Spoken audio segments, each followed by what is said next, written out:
Beleza, continuando então a segunda parte da nossa aula. Vou compartilhar aqui a nossa obra de arte, né?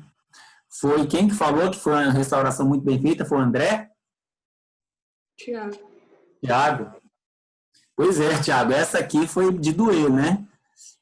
Vocês lá na dentística já trabalham com matriz, porta-matriz, cunha de madeira. Justamente, gente, aquilo lá não é chatice de professor, é para evitar um desastre como esse aqui. E lá vocês estão trabalhando, vão começar, eu acho que já estão trabalhando no manequim. O manequim não reclama de dor, não reclama de incômodo. O paciente, muitas vezes, até no início, ele não vai reclamar de nada aqui. Ele só vai, talvez, relatar assim, olha, o fio dental está prendendo quando eu passo ele entre esse dente e o vizinho. E com o passar do tempo, o que vocês observam? Olha aqui, ó, a inter-relação da pério com a radiologia. Aqui já é a inter-relação da pério com a dentística, inter-relação da pério com a radiologia. O que a radiologia nos mostra?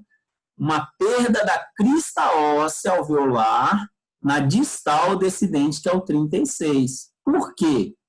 Porque esse acidente da natureza que deixaram aqui está fazendo com que se acumule mais placa, mais biofilme bacteriano, e aqui vai, com esse biofilme, gera uma inflamação, aí vai, lógico, de acordo com a resposta de cada paciente. Tem paciente que vai viver quase que a vida inteira dele com pouca reação quanto a isso que aconteceu aqui. Mas tem paciente que responde rapidinho a perda óssea dele, o desgaste ósseo aqui devido a isso, é rápido, a gente já observa essa perda óssea. Então, a gente tem que tomar muito cuidado quando a gente faz, lá atrás, faz o nosso diagnóstico clínico. Então...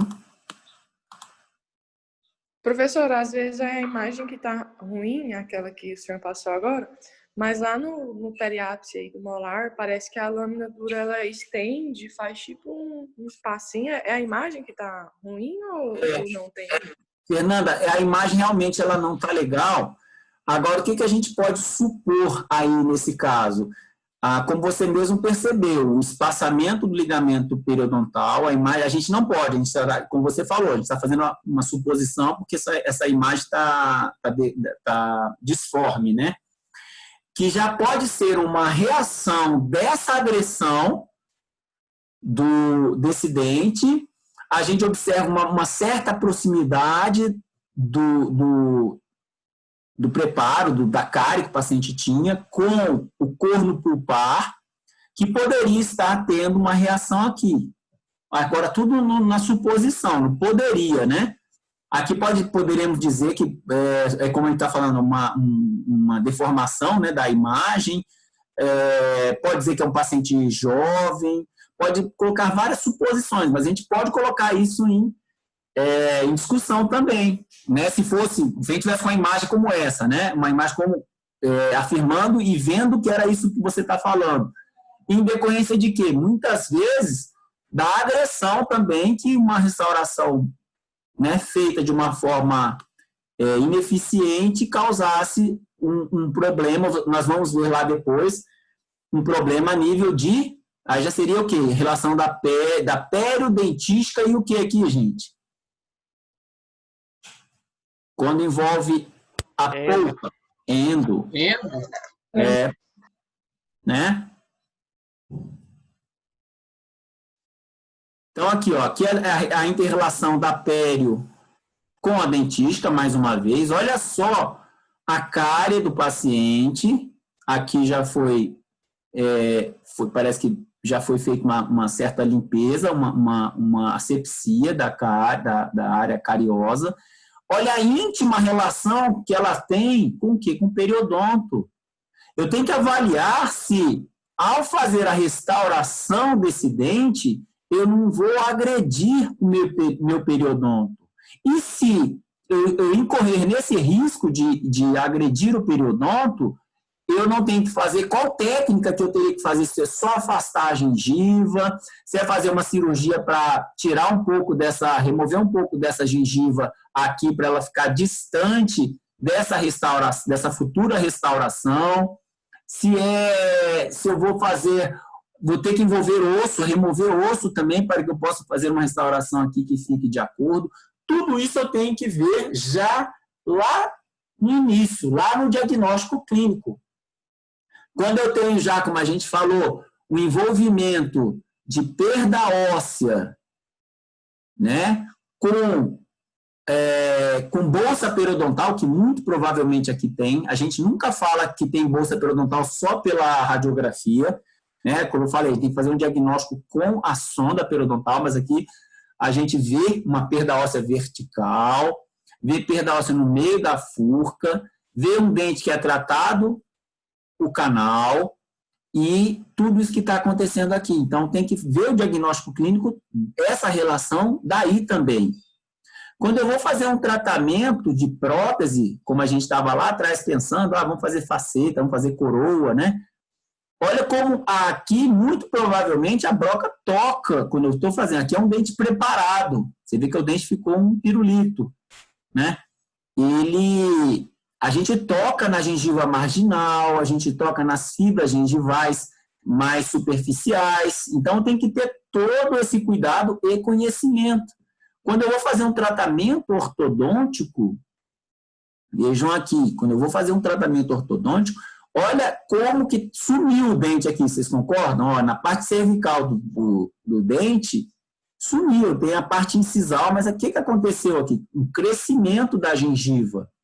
Então, eu tenho que ter esse conhecimento do material que eu estou utilizando na ortodontia, como que é o perfil do meu paciente periodontal para essa ortodontia que eu quero propor, que o profissional quer propor. Então, tudo isso a gente vai observar aonde? Desde o início, lá no diagnóstico clínico. E aí vem nosso exame periodontal, né? Quando eu estou colocando a minha sonda ali, eu tenho que imaginar que eu tenho, a grosso modo, né? Eu tenho gengiva, eu tenho ligamento periodontal e eu tenho osso, né? Essa minha sonda, à medida que a minha doença avança, ela vai penetrar um tanto mais, né? Aqui essa sonda aqui é uma sonda OMS, na qual, quando a gente olha a nível de PSR, né, a gente faz aquela relação da tarja preta, entrou parcialmente a tarja preta, entrou totalmente a tarja preta, e à medida que ela vai penetrando mais, o problema vai ficando mais sério, né? Aqui é um caso já diagnosticado como periodontite. E eu tenho que saber, na verdade, o que se relaciona, né, dente e gengiva. Eu tenho que ter esse conhecimento, esse é o conhecimento inicial que vocês vão fazer lá na pré-clínica 3, para depois vocês começarem a soltar a linha, soltar a corda, né? Tomar cuidado com alguns aspectos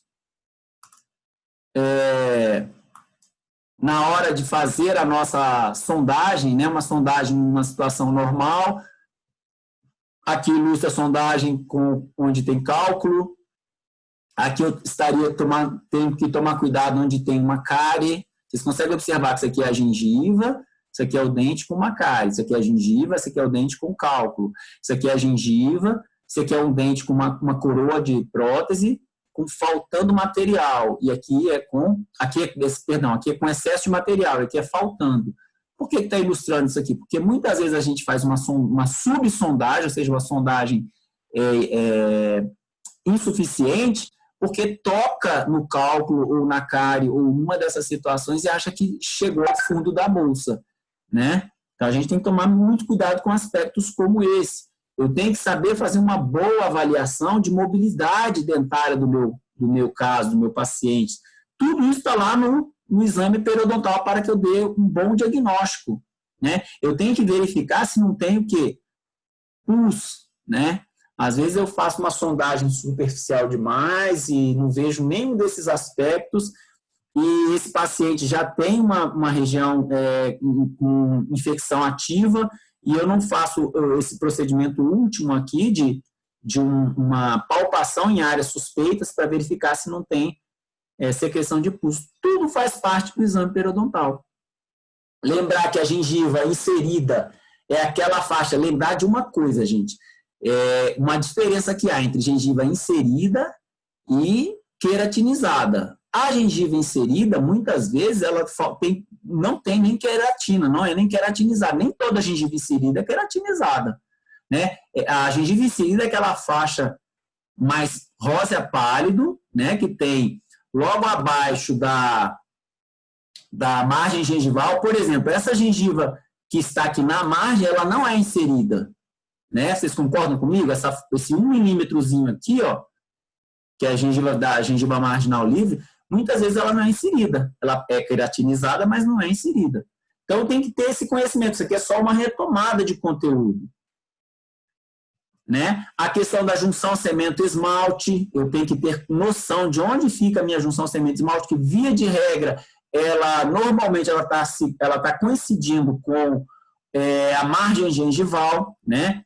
Normalmente a junção cemento-esmalte ela se encontraria na margem gengival, sempre assim, não. Aqui, por exemplo, um caso como esse, a minha junção deveria estar mais ou menos por aqui, né? A gente tem que fazer essa retomada para poder entender tudo isso daí. E algo que é extremamente importante quando a gente fala de relação de gengiva, de relação de periodontia com as outras áreas, é o espaço biológico, né? Que agora a gente está chamando, não é nem mais espaço biológico, ou distância biológica, ou largura biológica.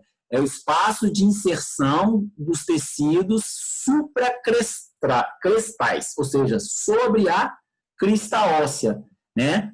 Ele tem mais ou menos uma medida de média, né, de 3 milímetros, que é essa área aqui, ó, que ela vem da crista óssea até o fundo da minha bolsa, né? Somando com mais ou menos 1 milímetro do sulco gengival, o espaço todo teria 3 milímetros. Porque eu tenho 3 milímetros de espaço propriamente dito, que é o meu epitélio juncional e o tecido conjuntivo, e mais 1 milímetro aqui de sulco gengival. Esse espaço biológico eu tenho que estar com ele fincado na minha cabeça, porque é justamente aqui, quando eu faço aqueles preparos que vocês viram, nessa região aqui que eu estou passando o mouse, ó, que eu vou passar a minha broca. Se eu venho mais para dentro aqui, eu já vou estar agredindo o quê? Epitélio juncional e fibras do tecido conjuntivo. Qual que é a importância biológica do espaço biológico?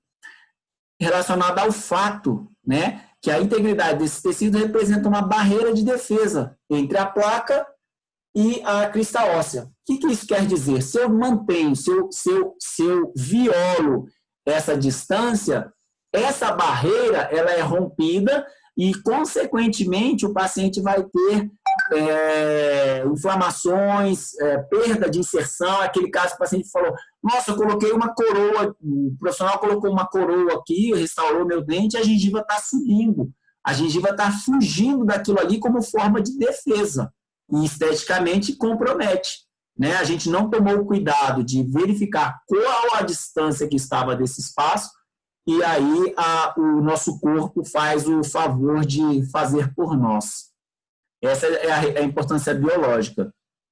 E daí vem a importância clínica, que é quando eu vou ver, poxa, até quanto eu posso entrar no meu sulco gengival? Como que vai ficar a minha terminação ali da minha broquinha, que eu posso passar próximo ou dentro do sulco gengival?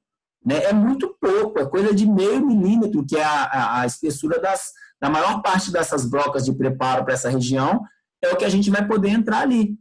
Né? Então, são questões que eu tenho que estar bem ciente, bem atento a esses fatos. Aqui está, mais uma vez, a imagem, né? Agora ampliada daquilo que eu mostrei atrás, né? O sulco gengival, o epitélio juncional mais a inserção do tecido conjuntivo é o espaço biológico. Aí a gente considera esse espaço que tem o valor de 2 milímetros, com mais ou menos 1 aqui, seria 3 milímetros essa distância que eu tenho que respeitar num caso de um preparo que eu vou fazer. Aqui seria o trabalho, já também relacionado à dentística, né? onde que ficaria o meu término, né, da minha margem de restauração. É muito pouquinho. Vou invadir tudo ali e está tudo bem. Bom, pessoal, em relação à dentística, vocês viram que uma coisa, o que vocês têm que ficar bem enfatizados? É essa questão do espaço biológico. Tá bom? Todo mundo compreende o que é o espaço biológico? Ficou dúvida? Tranquilo. Espaço biológico, então, é aquela área que eu tenho que deixar preservada, eu tenho que ter conhecimento dela, tenho que deixá-la preservada para um futuro planejamento, enquanto eu faço uma relação da periodontia com outras situações. Bom, o paciente que não tem nada, paciente saudável, não tem problema periodontal, não tem nada, o espaço biológico dele está perfeito, não precisa se preocupar com esse espaço biológico. Quando a gente quer, que a gente deve ter atenção, é para aquele paciente que tem algum problema, que ele vai ter que fazer algum trabalho, além só da periodontia, que principalmente envolva procedimento restaurador, eu tenho que ter noção dessa imagem aqui. Essa imagem aqui, ó, gravem ela, tá? Para que eu possa, se precisar ter que mexer no meu dente, eu tenho que saber o que é esse espaço biológico. Professor? Oi. Pode repetir para mim, por favor? Porque minha internet caiu, aí caiu aqui no Zoom. Quanto ao espaço biológico, Maria Eduarda? Então, quando você vai, igual eu falei, se o paciente ele não tem nada, paciente saudável periodontalmente, aquele paciente não tem nada. Bom, isso aí segue a vida. Quando você tem um caso de um paciente que ocorreu uma fratura, deixa eu mostrar uma imagem aqui, que fica melhor, uma foto, quer ver? Aqui, ó. Esse paciente aqui, ó, tanto esse como esse de baixo aqui, tá? Esses pacientes, aquilo que a gente estava falando é justamente relacionado a essa região aqui, ó, a região que eu coloco a sonda aqui dentro, né? Por exemplo, aqui, ó, essa cárie, quando eu for fazer meu preparo, ou aqui que eu já fiz o meu preparo, eu tenho que respeitar plenamente essa margem gengival e as fibras gengivais que estão logo aqui. Por quê? Não, eu vou lá, passo a broca aqui, eu faço um preparo aqui onde vocês estão vendo essa margem gengival com sangramento. Ali você está, onde que você estaria tocando quando eu faço um preparo como esse aqui, ó. Guardem essa imagem aqui, ó. Principalmente vamos colocar essa aqui que já está com sanguezinho para ilustrar, e é bem na margem da gengiva. Onde que a gente está chegando aqui, ó?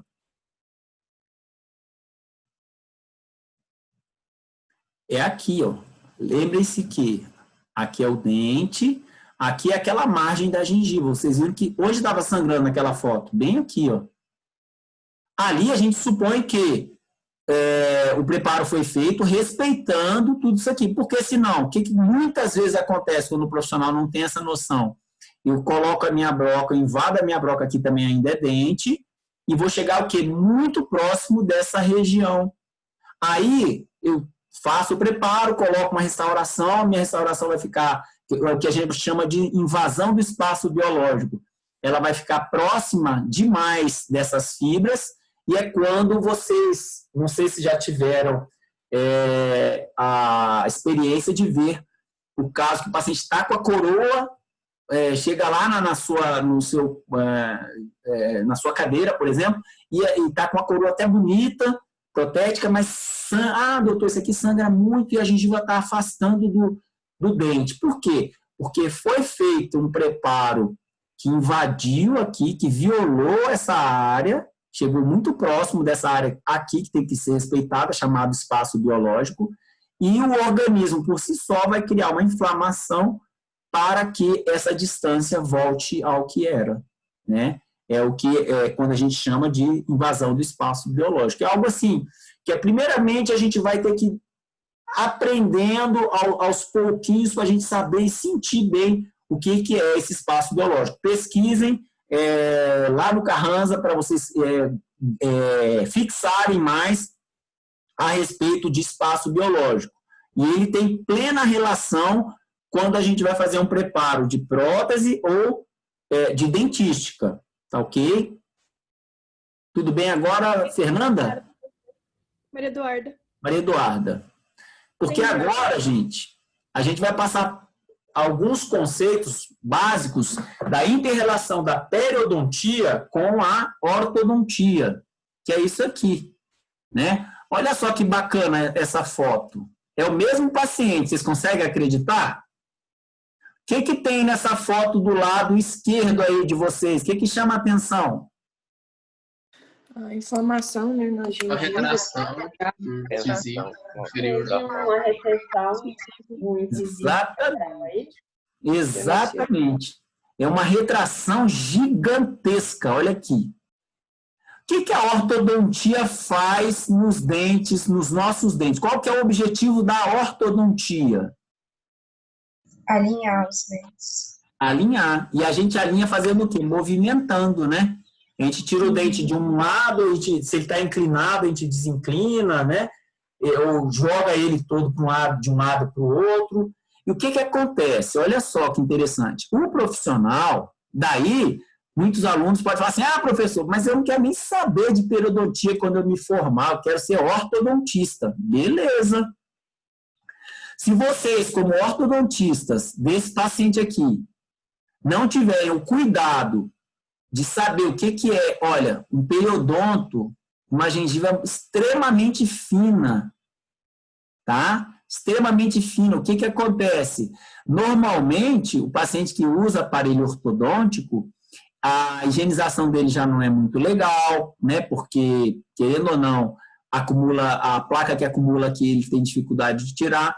Essa paciente, no caso específico, como eu falei, ela tem aquilo que eu falei lá atrás, um biótipo fino de gengiva, uma gengiva bem fina, e mais, associado a isso, o alinhamento do dente, ou seja, a movimentação dele no alvéolo, para inclinar ou desinclinar, ou movimentar, ele faz igual calça, quando a gente veste uma calça e senta, a barra dessa calça ela não sobe, é o que acontece na ortodontia. O dente aqui foi movimentado, associou-se a tudo isso que eu falei e deu essa retração aqui, ó. Então, talvez, se o periodontista tivesse observado, se o ortodontista tivesse passado esse paciente para o periodontista antes de colocar o aparelho, para que ele fizesse um enxerto preventivo, que seja, ou que falasse que eles entrassem em combinação de fazer movimentos mais lentos, talvez isso não ocorresse. Felizmente, no caso dessa paciente, a gente conseguiu reverter o quadro, que, como eu falei, não dá nem para acreditar que é o mesmo paciente, né? A gengiva voltou, mas vocês conseguem observar que ainda é uma gengiva fina e que esse paciente tem que estar constantemente sendo acompanhado. Então, a periodontia, como vocês já sabem, estuda tecidos ósseos gengivais, e a ortodontia, maloclusão e melhorar a estética e função. Então, quais seriam os movimentos ortodônticos que a gente tem na ortodontia? É a inclinação, né? De um lado para o outro, movimento de inclinação, movimento de rotação no próprio alvéolo, movimento de extrusão e movimento de intrusão.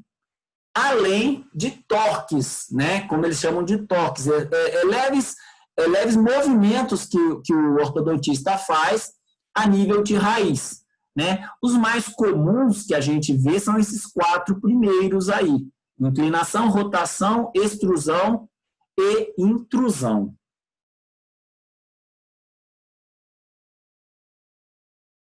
Então, esses movimentos, eles vão causar. Não adianta, por exemplo, 2 corpos não ocupam o mesmo espaço ao mesmo tempo. Isso é uma lei clássica, né? Então, para que eu tire o dente numa movimentação ortodôntica, eu tire de uma posição para uma outra posição, ou eu tiro o dente da posição A para a posição B, onde estava essa posição B, se tem alguma coisa ali, ela vai ter que sair, porque os dois não vão ocupar o mesmo espaço. Via de regra, o que tem nessa posição B? É osso. Então, onde eu estou levando o meu dente, eu vou ter que, esse osso, naturalmente, com essa movimentação, vai ser reabsorvido, né? Então, devido à pressão, guardem isso, ó, devido à pressão que eu vou exercer na área que eu quero colocar meu dente, vai ocorrer uma reabsorção óssea. E na área que eu tirei o meu dente saiu da posição que eu estava, indo para outra, onde ficou o vácuo, vai ter a tensão. Na área de tensão, vai ter formação óssea, ou aposição óssea. Entendeu? Então, eu saio daqui e venho para cá. Eu vou empurrar meu osso daqui, aqui eu vou, para onde eu estou indo, eu vou causar por pressão uma reabsorção óssea. E aqui onde eu sair, vai ficar o vácuo, vai causar uma tensão e vai ter uma nova formação óssea. São os fenômenos que ocorrem, né, durante a movimentação ortodôntica. E isso aí, o que tem a ver com a periodontia? Em relação ao ligamento periodontal e ao osso, né? Ao osso que vai estar relacionado com esse ligamento, formando o osso de um lado e reabsorvendo o osso do outro. Esse tratamento ortodôntico, ele pode servir como auxiliar para a periodontia. Por exemplo, o paciente apresenta um problema periodontal devido ao apinhamento de dentes. Ele não consegue higienizar porque está tudo, vamos dizer, encavalado os dentes. Eu fazendo um tratamento ortodôntico e alinhando e colocando esses dentes em posição, eu vou fazer com o quê? Vou fazer com que esse paciente tenha uma periodontia mais harmônica, ele vai conseguir higienizar melhor os dentes que estão alinhados, que eu consigo passar fio dental, que eu consigo higienizar, do que quando eles estão todos apinhados. Esse é um grande benefício na relação orto e pério. E sempre, né? Isso aí não tem o que dizer, a terapia periodontal vai preceder. O que é preceder? Vai iniciar, tem prioridade.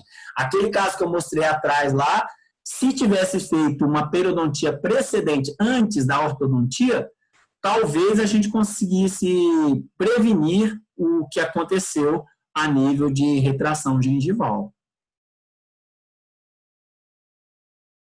Eu tenho que estar constantemente motivando o meu paciente que usa aparelho ortodôntico.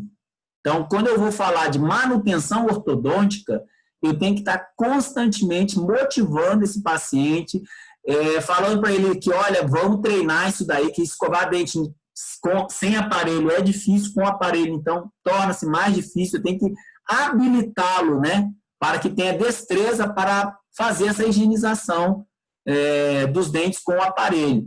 Eu tenho que estar constantemente medindo a profundidade do sulco gengival para que esse paciente, que é um paciente que já é periodontal e usa aparelho, ele não esteja desenvolvendo novas profundidades de bolsa, de sulco gengival. A posição dos dentes, como eu falei, em relação ao apinhamento, né? Eu tenho que estar constantemente observando se esses dentes estão bem alinhados, se não estão prejudicando o meu periodonto. O tipo de aparelho ortodôntico influencia demais na situação, na relação da periodontia com a ortodontia. Se é um aparelho que tem milhares, vários tipos de aparelho, tem cada um mais enredado, vamos dizer assim, né? Que parece uma rede para acumular placa, né? Inclusive, depois que termina o tratamento ortodôntico, ainda coloca-se o quê? Aquela barrinha lingual, né? De manutenção, de contenção dos dentes, que aquilo ali é um verdadeiro depositório de placa bacteriana e o paciente muitas vezes não consegue higienizar. Às vezes, então, fica com a situação ortodôntica correta, mas tendo aquilo ali como retentor de placa. Muito cuidado, paciente que tem envolvimento de furca e faz tratamento ortodôntico. Tá? Não querendo dizer que é condenado, não. Se fizer um bom controle, jamais eu vou dizer que um paciente que tem envolvimento de furca seja impedido de fazer um tratamento ortodôntico. Eu tenho que ficar de olho para que esse paciente não tenha nenhum tipo de problema. E algumas aberrações na superfície das raízes. Aí são casos mais raros, mas que podem acontecer, né? Pérolas de esmalte, no caso do próprio dente, fissuras na raiz, aí são coisas que eu tenho que estar de olho. E os tecidos hipertrofiados também dificultam a higienização desse paciente, né? Muitas vezes o paciente vai ter, você vê um crescimento gengival, como eu mostrei uma foto atrás, que praticamente some o dente na boca. Eu vou fazer, qual o momento que eu teria que fazer uma intervenção? Eu espero terminar o tratamento ortodôntico, eu só controlo a placa. Muitas vezes eu controlando aquela placa de perto e aguardando o final do tratamento ortodôntico, quando remove o aparelho, esse tecido hipertrofiado, ele deixa de ser hipertrofiado. Entendeu? Isso acontece muito. Outras vezes não, e aí a gente tem que fazer uma intervenção cirúrgica. Então, está aqui fazendo uma figuração do movimento de extrusão, né? Aqui seria como se fosse a raiz desse dente, a gente colocando aqui um aparelhinho bem rudimentar, como uma placa, uma borrachinha bem simples, um botão, um bracket, e essa tensão desse elástico aqui, ó, vai trazendo essa raiz para fora do alvéolo. Isso é um movimento de extrusão. A questão dos nivelamentos dentários, foi o que a gente falou agora há pouco, né, do alinhamento, né? Ele facilita e proporciona a melhor higienização dos dentes, bem como proteção do periodonto de sustentação, bem como dos dentes e do periodonto de proteção e sustentação, né? Aquela questão dos dentes apinhados, né? Esses nivelamentos fazem uma estabilização, como vocês veem aqui, tá? No caso, esse paciente é um paciente periodontal, dá para ver bem, né? Olha como é que está a situação dele aqui, retração para todo lado. Esse paciente com certeza tem bolsa periodontal, tem desnivelamento dos dentes, tem maloclusão, então ele não pode usar, ele é paciente periodontal, não pode fazer tratamento ortodôntico. Por que não, se a gente pode proporcionar isso aqui para ele? Aqui no caso, vocês veem que até a própria estética melhorou, como a situação de oclusão desse paciente. Professor, mas foi só isso que foi feito? Só a ortodontia e periodontia? Não, com certeza não. Aqui foram movimentados os dentes, foram colocadas restaurações, uma série de coisas. Assim como outros exemplos que a gente pode mostrar, né, que melhora a estética e a função da situação do paciente. Então, mais uma imagem, né, através de movimentações ortodônticas e nivelamento dos dentes, a gente consegue trazer resultados satisfatórios, com movimentos de extrusão, intrusão, lembrando que extrusão é você extrair, como se fosse uma extração, você vai extrair só que parcialmente o dente do alvéolo, através de movimento ortodôntico, e intrusão é o contrário, você colocar o dente de volta para o alvéolo, através de movimentação ortodôntica, né, melhorando até, inclusive, a estética gengival. E aí, agora, a interrelação com dentística e prótese. Essas imagens a gente já mostrou, né, da invasão do espaço biológico. Olha como é que fica aquilo que eu falei, ó, um tecido onde está com invasão de espaço biológico, tem essas inflamações aqui, ó. Aqui é outra imagem. Lembrar dessas distâncias biológicas, a gente já falou do sulco gengival, epitélio juncional, inserção conjuntiva, e as consequências quando eu invado o espaço biológico. Ou seja, professor, o paciente que não tem nada, paciente saudável, preciso nem me preocupar com o espaço biológico, mas o paciente que precisa fazer uma restauração, uma prótese, coroas como essa aqui, eu tenho que ficar de olho no meu espaço biológico. Lembrando que, olha só, quando que eu vou me preocupar? Quando eu tenho preparo subgengival profundo, quando eu tenho lesão de cárie subgengival, fratura radicular no terço médio, lá embaixo, alguma perfuração endodôntica, voltando, é quando eu tenho indicação para o restabelecimento do espaço biológico. Então, quais seriam os procedimentos? Eu tenho que restabelecer esse espaço biológico. Se não restabelecer, vocês já viram que a gengiva vai reagir, vai responder. Então, eu tenho procedimento. Como que eu posso restabelecer? Através de cirurgia. Lembra que eu falei da extrusão, que é extrair o dente parcialmente? Uma extrusão dentária ortodôntica e associação de extrusão com procedimento cirúrgico. Né? Aqui um procedimento cirúrgico e aqui uma extrusão ortodôntica pura e simples. Tá aqui. Esse procedimento.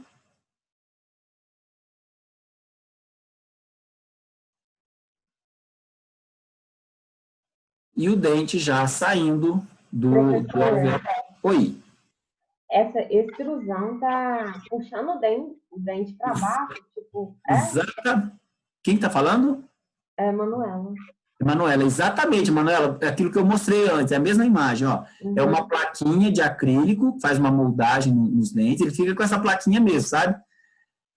Tá vendo que agora tem outras técnicas, não é só com essa que está na foto aqui, não. Tem com o aparelho ortodôntico mesmo, aquele tradicional, você também faz isso aqui. Mas aqui como eu falei, um modo bem rudimentar. Você colocou a plaquinha, colocou um bracket, colou um bracket no dente, e com essa borrachinha aqui, tá vendo? Que é um elástico. Esse elástico está causando, como fala, extrusão, como se fosse uma extração parcial do dente, sabe? E aí ele vai puxando o dente para baixo, até você conseguir ver ali o término da sua raiz. O meu dente nasceu muito em cima, os caninhos, aí eu usei esse elástico aí, puxaram eles para baixo.